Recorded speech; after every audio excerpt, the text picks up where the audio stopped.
Assalamualaikum warahmatullahi wabarakatuh. Salam pencerahan. Pemirsa, kembali Berita TVmu hadir di hadapan Anda bersama saya Arina Nurrohmah. Pada Berita TVmu edisi 25 September ini kami akan menyajikan sejumlah peristiwa menarik di antaranya. Tragedi di Mina kembali terulang, sekitar 700 jamaah haji tewas terinjak-injak dan 450 orang terluka. Peresmian Masjid Agung Moskow yang merupakan masjid terbesar di Eropa. Berita perayaan Idul Adha Presiden Joko Widodo di tengah kabut asap Martapura, Banjar, Kalimantan Selatan. Berikut berita selengkapnya untuk Anda.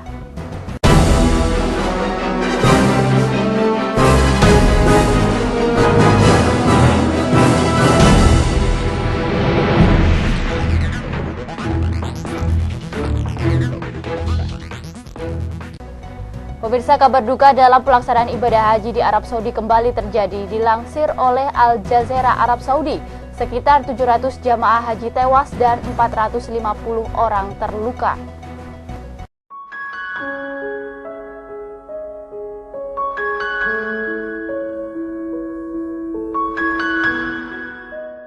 Musim haji tahun ini belum berhenti lepas dari jalan penuh cobaan. Belum tuntas investigasi insiden jatuhnya kren di Masjidil Haram, terbakarnya hotel dan rubuhnya tenda jamaah, kini datang lagi berita memilukan dari Mekah.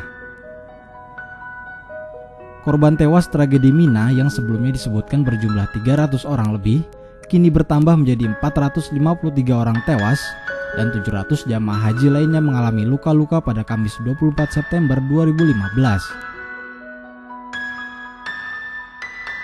Dilansir dari Al Jazeera, tragedi ini terjadi karena jamaah sudah sangat berdesak-desakan di cuaca panas, sehingga banyak jamaah yang tak kuat dan jatuh terinjak-injak hingga meninggal.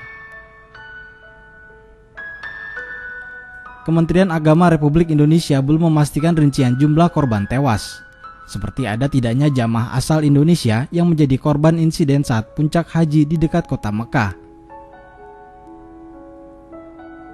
Departemen Pertahanan Sipil Arab Saudi langsung melakukan langkah cepat untuk menolong korban tragedi lempar jumroh di Mina. Juru bicara Departemen Pertahanan Sipil mengatakan pihaknya sudah menerjunkan sekitar 4.000 petugas berpartisipasi dalam operasi untuk membantu korban yang mengalami cedera.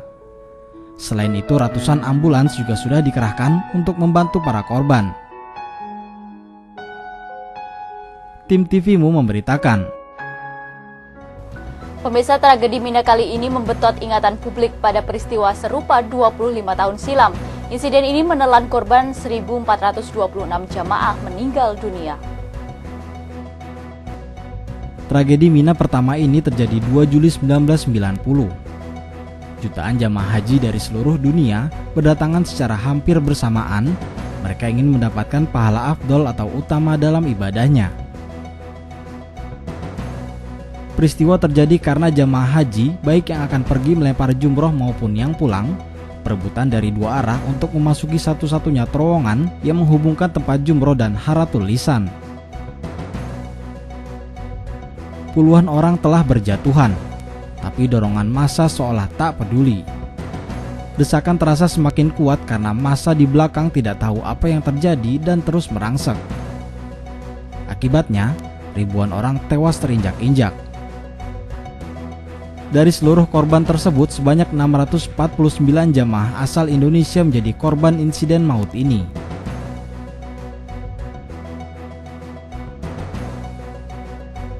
Tim TVmu memberitakan. Pemirsa, jutaan jamaah haji kemarin berada di Arafah untuk melakukan wukuf. Di sini mereka melafazkan talbiyah, munajat dan kehariban ilahi Robbi. 28.000 jamaah haji Indonesia wukuf di Arafah. Suara talbiyah, zikir, dan bacaan Al-Quran terdengar dari dalam tenda berwarna putih yang menyimpan jutaan jamaah haji dari berbagai negara.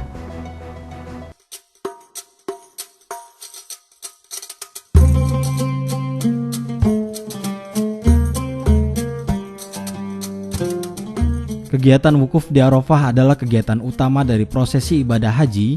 Tidak ada haji tanpa wukuf di Arafah.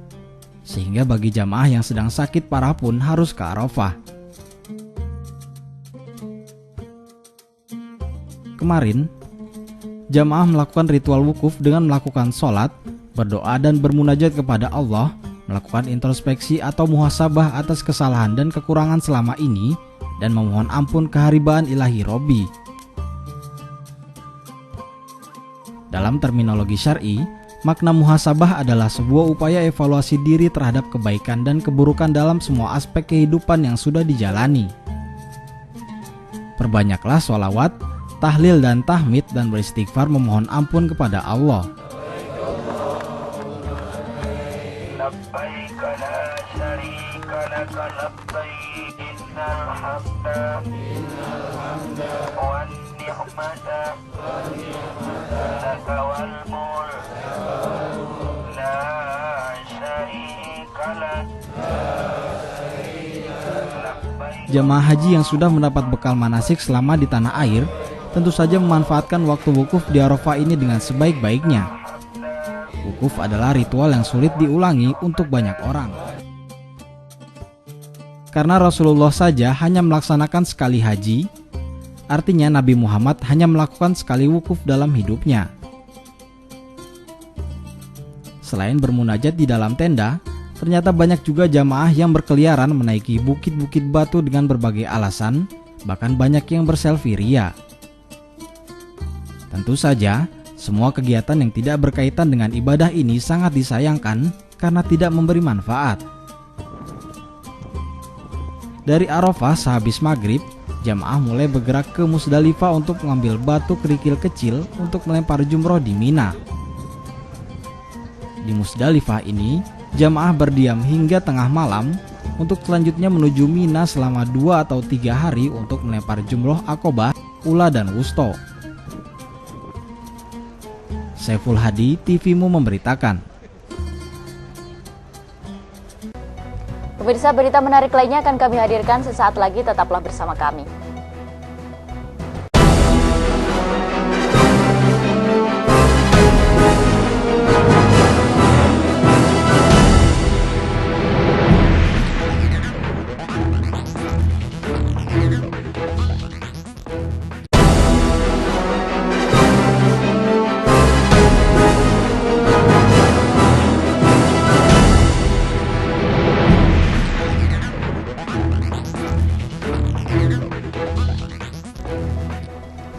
Pemirsa, terima kasih masih bersama kami. Presiden Joko Widodo membentuk Komite Nasional Prakarsa Segitiga Karang.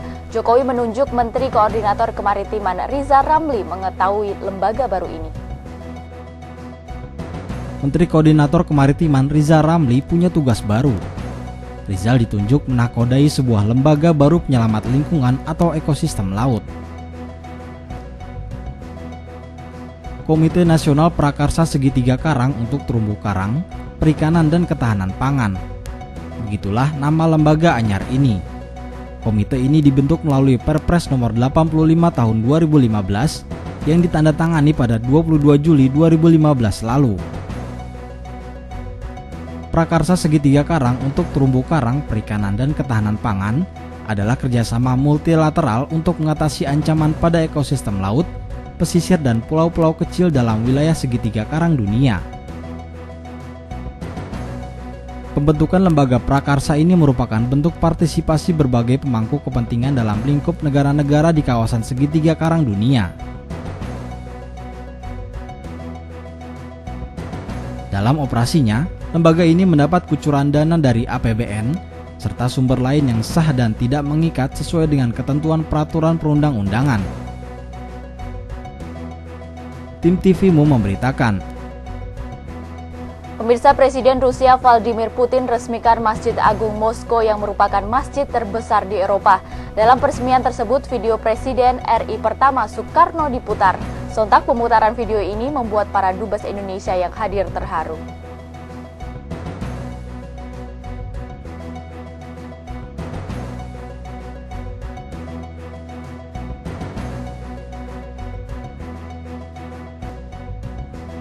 Bersama Presiden Palestina Mahmud Abbas dan Presiden Turki Recep Tayyip Erdogan, Presiden Rusia Vladimir Putin meresmikan masjid terbesar di Eropa.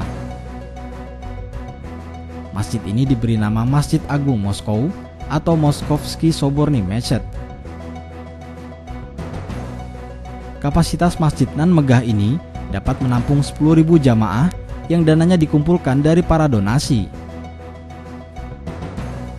Menurut kantor berita Rusia, Presiden Palestina Mahmud Abbas menyumbang dana sebesar $25.000 dan milioner kelahiran Kazakhstan Sulaiman Kerimov menyumbang $100 juta. Ini menjadi tanda toleransi agama yang semakin kuat di Rusia. Presiden Putin mengatakan, masjid ini akan menjadi pusat spiritualitas dan pendidikan yang nantinya akan menyatukan seluruh agama yang berbeda. Dalam pidatonya, Putin juga memuji para pemimpin Muslim di Rusia yang tidak menoleransi tindakan ekstremisme dan radikalisme.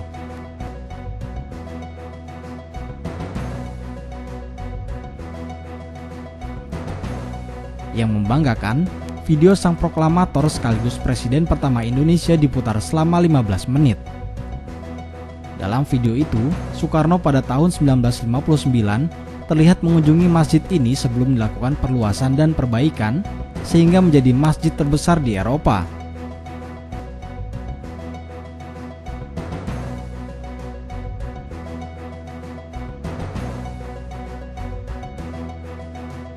Kontan, momen ini membuat Dubes RI untuk Rusia Jauh Hari Orat Mangun terharu. Hal ini membuktikan bahwa jejak-jejak Presiden Soekarno ternyata masih ada dan dihargai oleh pemerintah Rusia.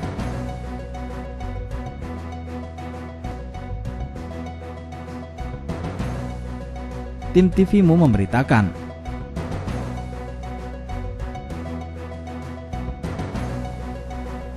Pemirsa, Presiden Joko Widodo melakukan sholat Idul Adha di Martapura, Kabupaten Banjar, Kalimantan Selatan dengan kondisi kabut asap yang masih tebal. Usai pelaksanaan sholat, Presiden melanjutkan perjalanan ke Sumatera Utara guna meninjau erupsi Sinabung.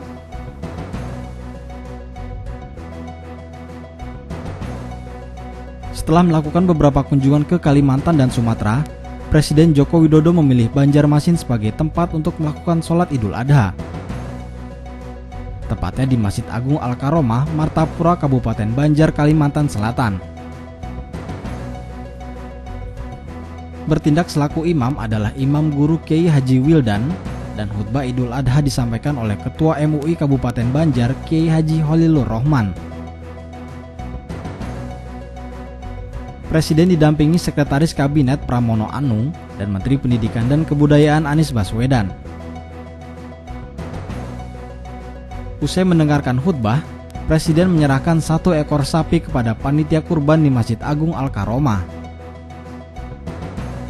Kemudian dilanjutkan pemantauan kondisi kebakaran hutan di Kalimantan, di mana kabut asap masih menyelimuti Kabupaten Banjar. Presiden Jokowi menilai perbedaan tempat dalam menjalankan hari raya akan menjadi tradisi pemerintahan Presiden Joko Widodo. Tujuannya agar pemerintah, dalam hal ini kepala negara, dapat lebih dekat dengan masyarakat di seluruh Indonesia. Arina Nurrohmah, Yunus Priyonggo memberitakan dari Jakarta. Berita seputar pembagian kurban Idul Adha akan kami hadirkan usai jeda berikut ini. Tetaplah bersama kami.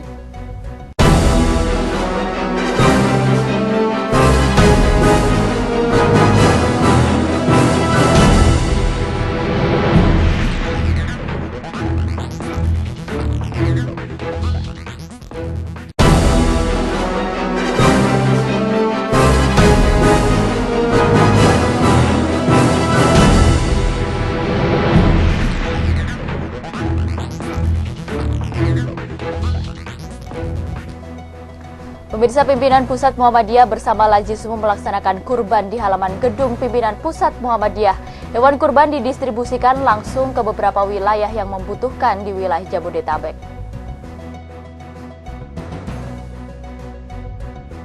Hewan kurban yang ditempatkan di pimpinan Pusat Muhammadiyah Menteng, Jakarta Pusat, yaitu 3 ekor sapi dan 68 kambing, yang juga didistribusikan bersama komunitas mitra Lazismu. Daging kurban yang sudah dipotong dibagikan ke daerah-daerah yang membutuhkan, daerah pinggiran di wilayah Jakarta. Direktur Lazismu Hairul Muntakin berharap dengan didistribusikannya daging kurban ini dapat membantu mereka yang membutuhkan. Untuk yang ada di Menteng kita tempatkan ada 3 ekor sapi, kemudian juga ada 68 kambing yang kita distribusikan bersama beberapa komunitas mitra kita. Dan ini mereka mendistribusikan ke titik-titik yang dirasa jarang merasakan daging kurban. Mereka yang berada di daerah-daerah pinggiran di Jakarta, yang kita berharap bisa membantu mereka yang selama ini kita anggap tanda kutip kurang gizi atau bahkan ya nutrisi yang butuh asupan makanan-makanan bergizi. Selain di wilayah Jakarta, hewan kurban juga didistribusikan keluar Jakarta, seperti pengungsi Sampang di Sidoarjo yang menjadi tragedi kemanusiaan, Gunung Kidul, Bogor dan Sukabumi juga didistribusikan hewan kurban yang digerakkan Lazismu. Penyaluran hewan kurban ini diharapkan mencapai 80.000 pekurban hingga 2 hari setelah Lebaran Idul Adha. Rizky Nurul Ilmi, Yunus Priyonggo memberitakan dari Jakarta. Pemirsa, Universitas Muhammadiyah Sumatera Utara memotong 39 ekor sapi dan 10 ekor kambing. Sebagian dari kurban itu dibagikan kepada masyarakat sekitar kampus sampai Tapanuli Utara. Universitas Muhammadiyah Sumatera Utara telah melakukan pemotongan hewan kurban sebanyak 39 ekor sapi dan 10 ekor kambing. Sebagian dari hewan kurban itu diserahkan kepada masyarakat di sekitar kampus 3 Jalan Muhtar Basri, Kampus Pascasarjana di Jalan Denai, dan Muhammadiyah di Tapanuli Utara. Penyerahan hewan kurban itu dilakukan oleh Rektor UMSU Agusani, didampingi Wakil Rektor 1 UMSU Muhyarsyah. Warga sekitar kampus UMSU menyampaikan apresiasi dan ucapan terima kasih atas perhatian UMSU kepada warga masyarakat di sekitar kampus. Perhatian yang diberikan UMSU tidak hanya kali ini, tapi setiap kali bulan Ramadan dan Idul Fitri, UMSU selalu menggelar program UMSU Berbagi. Kepala Lingkungan Gelugur Darat 2 Asfardin memberikan apresiasi kepada UMSU yang telah berbagi dengan masyarakat di sekitar kampus. Staf Kelurahan Gelugur Darat Edi Saputra menyampaikan kegembiraannya atas perhatian UMSU kepada warga di Gelugur Darat mulai dari lingkungan 1, 2, dan 3. UMSU menyerahkan 4 ekor sapi kepada warga Gelugur Darat 1, 2, dan 3, 2 ekor sapi dan 10 ekor kambing kepada warga Jalan Denai, dan 1 ekor sapi untuk Muhammadiyah Tapanuli Utara. Kami mendapat perhatian dan kepedulian dari UMSU. Yang tahun lalu itu 4 ekor Pak ya. Hari ini kita bersyukur ada 1 tambahan ya. Kemudian kita melihat ini semakin baik di lingkungan kita. Kita berharap juga masyarakat kita tentu akan memberikan dukungan kepada UMSU agar benar-benar UMSU dapat kondusif. Saiful Hadi dan Farhan, TVMU memberitakan dari Medan, Sumatera Utara. Pemirsa, warga Kauman Yogyakarta menyembelih hewan kurban yang terdiri dari 11 lembu dan 23 kambing. Daging hewan kurban ini telah didistribusikan di 5 kabupaten di daerah istimewa Yogyakarta. Warga Muhammadiyah Yogyakarta merayakan Idul Adha pada tanggal 23 September 2015. Salah satu daerah yang mengadakan penyembelihan hewan kurban adalah Kauman. Kauman sebagai tempat berdirinya Perserikatan Muhammadiyah menyembelih 11 lembu dan 23 kambing.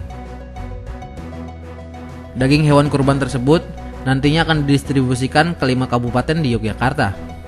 Di antaranya Kabupaten Sleman, Bantul, Kulon Progo, Gunung Kidul, dan Yogyakarta.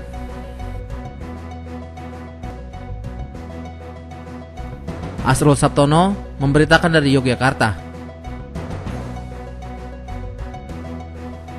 Pemirsa, usai melaksanakan sholat Idul Adha, banyak warga yang ingin bersilaturahmi dengan Sekretaris Umum Pimpinan Pusat Muhammadiyah Abdul Mukti. Ajang silaturahmi ini digelar di Gedung Pusat Dakwah Haji Indonesia Yogyakarta.